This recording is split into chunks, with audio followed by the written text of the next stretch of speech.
மரணத்தை வென்ற மார்க்கண்டேயரின் கதை. மிருகண்டு மற்றும் அவரது மனைவி மித்ராவதியும் சிறந்த சிவபக்தர்கள். வெகு காலமாக அவர்களுக்கு குழந்தை பேறு இல்லை. எனவே இருவரும் சிவபெருமானை நோக்கி குழந்தை வரம் வேண்டி கடுந்தவம் செய்தனர்.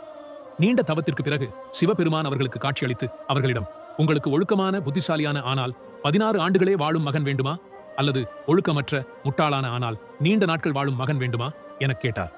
மிருகண்டு முனிவர் குறுகிய ஆயுளையுடைய நல்ல பிள்ளையை கேட்டார். சிவபெருமான் அவர்களுக்கு ஒரு ஆண் பிள்ளையை அருளினார். அப்பிள்ளையின் பெயரே மார்க்கண்டேயன். சிறு வயதிலேயே மார்க்கண்டேயன் வேதங்களையும் சாஸ்திரங்களையும் ஆழமாக கற்றுத் தேர்ந்தான். மேலும் அவன் சிறந்த சிவபக்தனாக வளர்ந்தான். தனது 16வது வயதில் தனக்கு குறுகிய ஆயுள் என்பதை உணர்ந்ததும் முதுமையில் இருக்கும் தனது பெற்றோரை எண்ணி கவலை கொண்டான். அதனால் மார்க்கண்டேயன் சிவபெருமானை நினைத்து மனமுருகி தவம் இருந்தார். அவனது மரண வேளை வந்தபோது யமனின் தூதர்கள் அவனது உயிரை கொண்டு வரச் சென்றனர். ஆனால் அவர்களால் மார்க்கண்டேயனை நெருங்க முடியவில்லை. தனது கடமைக்கு கட்டுப்பட்ட யமன் தானே மார்க்கண்டேயனை அழைக்கச் சென்றார்.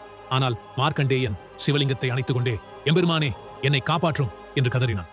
அவனது உறுதியான பக்தியால் பரவசமடைந்த சிவபெருமான் உடனே காட்சியளித்து யமனை தனது இடது காலால் எட்டி உதைத்து மார்க்கண்டேயனை மரணத்திலிருந்து காப்பாற்றினார். பின்னர் சிவபெருமான் மார்க்கண்டேயனை ஆசீர்வதித்து, நீ என்றும் 16 வயது உடையவனாகவே இருப்பாய், மரணம் உன்னை தொட முடியாது என்ற வரத்தை அருளினார்.